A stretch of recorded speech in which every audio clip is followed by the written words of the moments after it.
Michael Emanuel, ir-raġel ta' 28 sena mill-Kosta ta' Livorju li jinsab mixli bil-qtil ta' s-sieħba tiegħu baqa' jinsista mal-pulizija li hu kien sab lill-vittma ħdejh mingħajr ħajja filgħodu u li ma kienx hu li qatilha.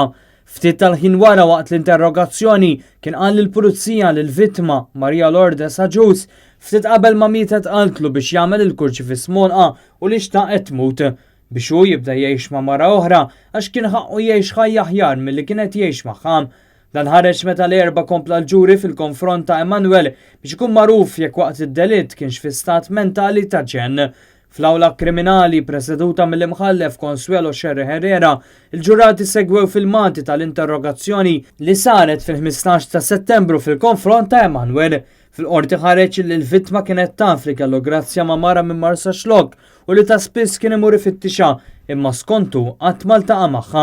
Għal ukoll li f'dak il-lejl li kienet qaltlu li wilt li uħasseb li kien tiegħu ma kienx u li dak il-ħin ma ħax pjaċir, madankollu baqa' jinsisti li ma kienx hu li qatilha.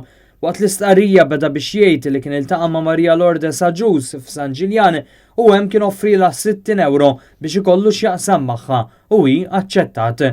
Minn hemm il-qudiem bdiet relazzjoni bejniethom u baqa' magħha. Aktar m'għadda żmien l-affarijiet bdew jiddeġeneraw u kien hemm mumenti fejn kellu xi jgħid anke m'omma. Jumejn qabel inqatlet u ta' xabalila u lill-omma fejn dawn spiċċaw it-tnejn l-isptar Mater Dei għall-kura b'diversi ġrieħi u kien hawn li tefgħuh il-barra mir-residenza f'Raħal Ġdid. Meta mar lura kontra l-parir ta' omma, Maria Lourdes daħlet u xorta waħda.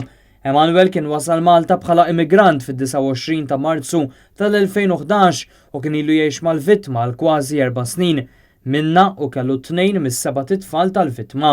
Il-każ ikompli l-ħamis filgħodu.